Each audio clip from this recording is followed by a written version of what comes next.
What you are looking at right now is not a museum, not a palace, not a cathedral.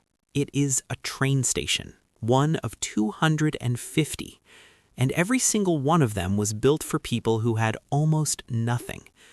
Today, I'm going to tell you how, and why, and what it cost. Because the story of the Moscow Metro is also the story of ambition, beauty, terror, and one of the greatest secrets in the history of underground construction. Stay with me, you will not believe some of this. Picture Moscow in 1924. 3 million people, almost no cars, one tram system that was designed for half the population and is now so overcrowded that people literally ride on the roof.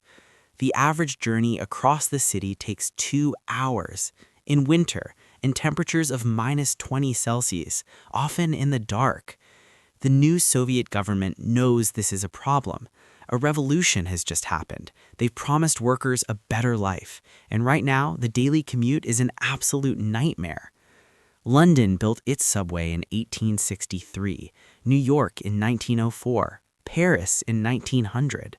The Soviets are decades behind, and they know the world is watching. In 1931, Stalin approved the Moscow Metro project. The city has 4 years. The engineering challenge is enormous. Moscow's ground is a nightmare. Unstable sandy layers, hidden underground rivers, pockets of soft soil that can swallow an excavator whole. But here is what makes this moment different from any other subway construction project in history. Stalin doesn't just want a train system. He wants a monument. He wants something so beautiful, so overwhelming, so jaw-dropping, that every Soviet citizen who walks in will think, this is what our revolution built. And so the order goes out to the best architects and artists in the country. Build palaces, underground, for the workers, and make them feel it. I want you to meet someone. Her name was Klavdia Trubnikova. She was 19 years old when she signed up to build the Moscow Metro. She'd never been underground before. She'd never used a pneumatic drill. She'd come from a farm village 600 kilometers away. In her diary, which survived and was published decades later, she wrote about her first day underground. I was so frightened I couldn't breathe. The ceiling was this close to my face, and the whole tunnel shook every time the drill hit rock. But the girl next to me was singing, just singing quietly to herself. And I thought, if she can sing here, I can do this. Klavdia went on to work on the metro for 3 years. She was one of tens of thousands of workers, mostly young, mostly untrained, many of them women, who built something they believed in with their hands and their bodies. They called themselves the Metro Stroyevtsi, the Metro Builders. And they worked in conditions that, by any modern standard, were extraordinary. 24-hour shifts, no weekends. In summer, underground temperatures hit 40 degrees Celsius. In winter, sections of the tunnel were so cold that workers' breath froze on the walls. There were cave-ins, there were floods. Equipment failed constantly because the Soviets couldn't import Western machinery and had to improvise with what they had. And here is one of the most dramatic moments in the entire construction story. Workers digging the Arbatskaya line broke through a wall of soil and hit an underground river that was not on any map. In seconds, the tunnel began flooding. Engineers had maybe 10 minutes before the whole section collapsed. Their solution was insane. They pumped freezing chemical compounds into the surrounding earth, liquid nitrogen essentially, and froze the ground solid, an improvised wall of ice, long enough to get concrete in place before the ice melted. It worked. That kind of desperate creativity defined the whole project, because failure was not an option, not technically and not politically. Engineers who made serious mistakes could be accused of sabotage.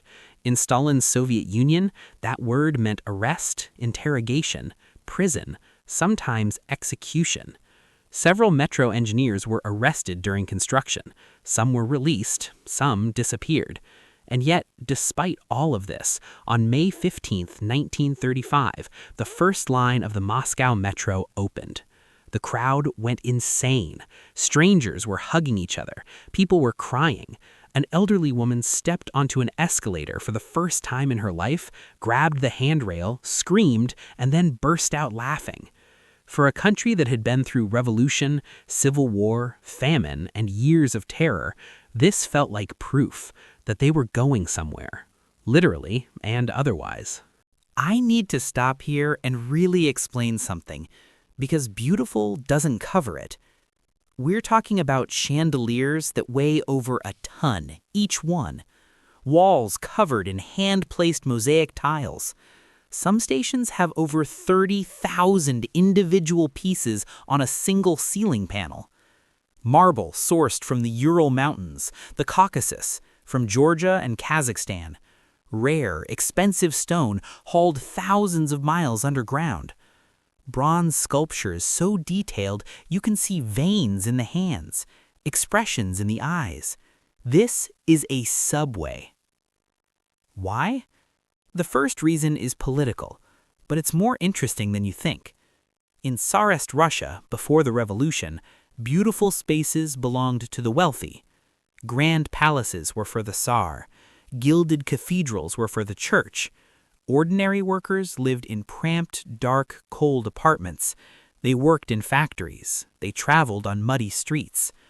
The Soviet government made a deliberate, conscious decision to flip that equation. The most magnificent spaces in Moscow would belong to the workers. Marble halls, golden ceilings, crystal chandeliers. For a factory worker, for a seamstress, for a street cleaner. Every single citizen, no matter how poor, no matter where they came from, would have the right to walk through spaces that would make a European aristocrat envious. Stalin's exact words, recorded by his architects, build palaces for the people. That wasn't a metaphor, it was a design brief. The second reason is the artists themselves. The Soviet government hired the best architects in the country for this project. Not just engineers, artists, sculptors, mosaic masters, painters trained in the grand classical tradition. One of the greatest was a man named Alexei Dushkin. Dushkin was 30 years old when he got his first metro commission. He was quiet, obsessive, and technically brilliant. And the station he designed, Ploshchad Revolutsy, would become one of the most visited architectural spaces in Russia. 76 bronze sculptures fill the station: a border guard, a student, a factory worker, a mother holding a child, a sailor. Each figure is slightly too large for their niche. They have to crouch or lean or tuck their legs in. They look like giants trying to fit into a world too small for them. And there's a dog. At the feet of one of the border guard statues, a small bronze dog sitting at attention. For decades, Muscovites have rubbed its nose for good luck. Millions of hands. The nose is worn completely smooth, polished to a shine. Students rub it before exams. Couples rub it before dates. Soldiers rub it before deployment.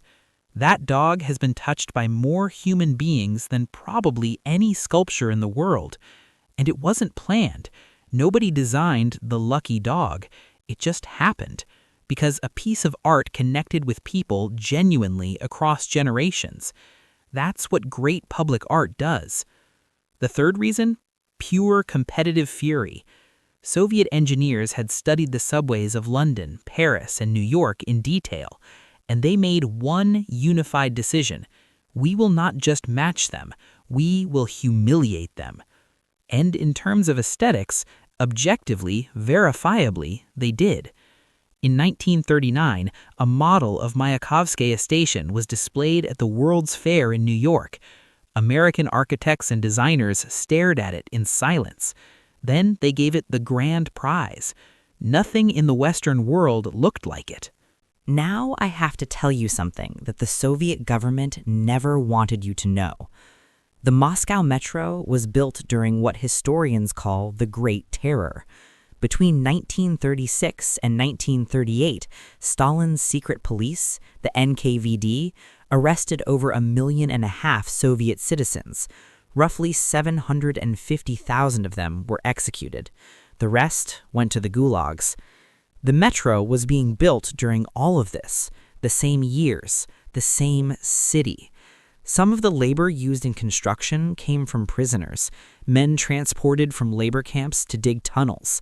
We don't know exactly how many. Their names are not recorded at any station. There are no plaques for them. And the engineers, the brilliant creative engineers who designed those extraordinary stations, worked under constant threat. Any accident, any delay, any cost overrun could be labeled sabotage, a word that, in 1937, could end your life. One senior engineer, Ivan Goncharov, was arrested in the middle of construction, accused of being a foreign spy. He was interrogated for weeks. He survived, barely, and was eventually released. He never spoke publicly about what happened to him during those weeks. Alexei Dushkin, the genius who designed Ploshchad Revolutsii and Mayakovskaya, navigated all of this. He survived the Stalin era. He kept designing. He kept building beautiful things inside a brutal system. How much of himself he had to compromise to do that, we don't fully know. Now I need to tell you about Metro 2. For decades, this was just a rumor, a ghost story, something that old Muscovites whispered about, a secret underground system running parallel to the public metro built for the Soviet leadership, a hidden network connecting the Kremlin to military headquarters, to Stalin's personal dacha, to nuclear bunkers outside the city. The Russian government has never officially confirmed it exists, but here's what we know. In the 1990s, after the Soviet Union collapsed, researchers gained access to previously classified documents. One document, a Soviet Defense Ministry file, referred to a parallel underground system with the designation D6. The document described maintenance schedules, it listed tunnel dimensions, it referenced stations with code names. Former KGB officers, speaking anonymously, confirmed the system existed. One described riding it personally in the 1980s. He said the stations were plain, no marble, no chandeliers, just concrete and fluorescent light. The trains were slower, the platforms were narrow, but it went places the public metro never went. Some researchers believe Metro 2 is still operational today, a private underground rail network, maintained, staffed, and running beneath a city that already has one of the world's most impressive subway systems. We may never know the full truth. Access is impossible. The Russian government still won't confirm or deny. But think about this. You could be riding the Moscow metro right now in a station covered in gold and marble, and somewhere below your feet, deeper still, another train might be running. Silent, dark, for someone else entirely. Let me take you somewhere. Komsomolskaya. This is the most photographed station on the system, built in 1952. The ceiling is covered in 8 enormous mosaic panels, military heroes, battles won, the flags of victory. The chandeliers are the size of small cars. The columns go up and up until you lose track of where the ceiling begins. The first time most visitors walk in here, they stop moving. They just stand there with their mouths open. It takes a moment to remember you're underground. Mayakovskaya. This one is different, sleek, futuristic. Designed by Dushkin and opened in 1938, it feels like the inside of a spacecraft. Look up in any of the oval niches along the ceiling and you see a mosaic of the Soviet sky. Planes, parachutists, athletes, sunlight breaking through clouds. 34 different sky panels running the full length of the platform. And here's the detail that stops people. Those mosaics were designed so that standing on the platform, you can see them all at once, like lying on your back in a field looking up at the sky. Underground, in a station, in 1938.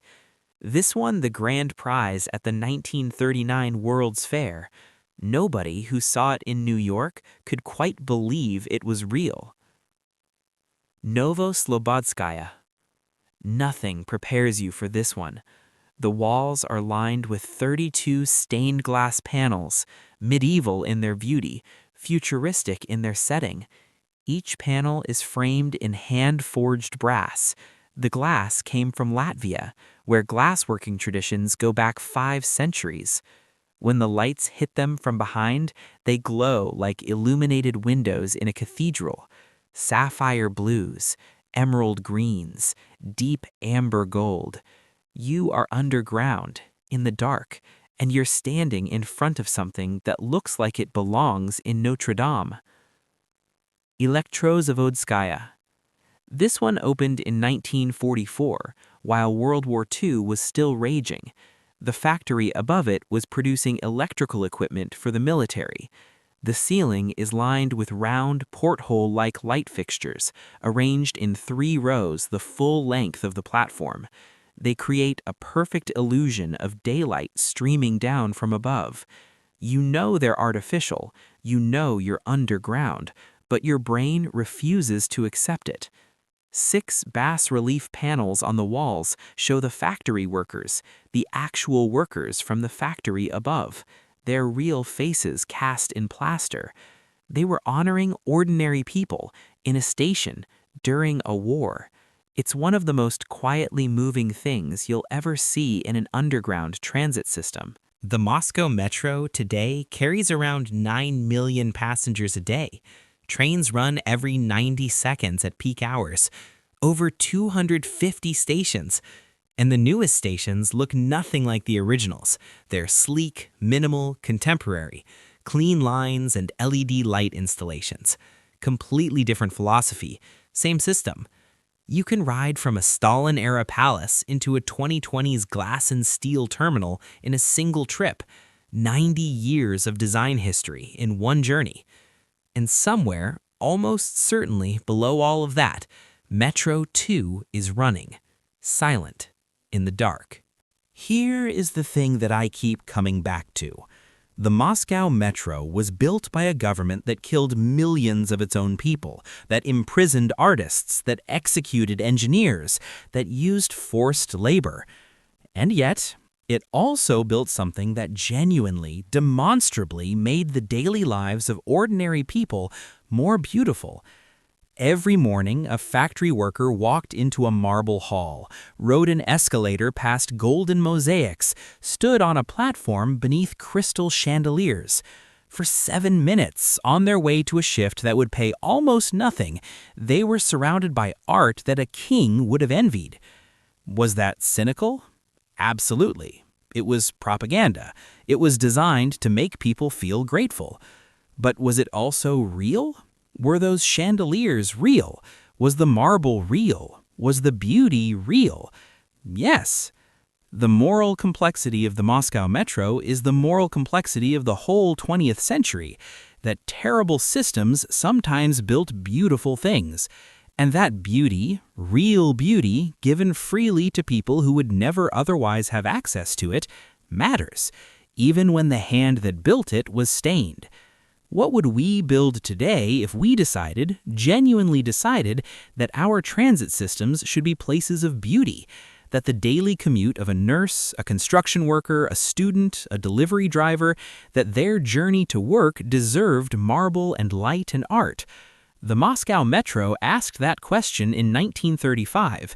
Nobody in the Western world has really answered it since. If this story moved you, go look up Alexei Dushkin. Go look up Klavdia Trupnikova. Go look up the classified Soviet document D6. And if you ever find yourself in Moscow, even passing through, ride the metro. Start at Komsomolskaya. Walk the full length of Mayakovskaya. Stand in front of the stained glass at Novoslobodskaya in the early morning when it's quiet. Look up. Let it be what it was designed to be.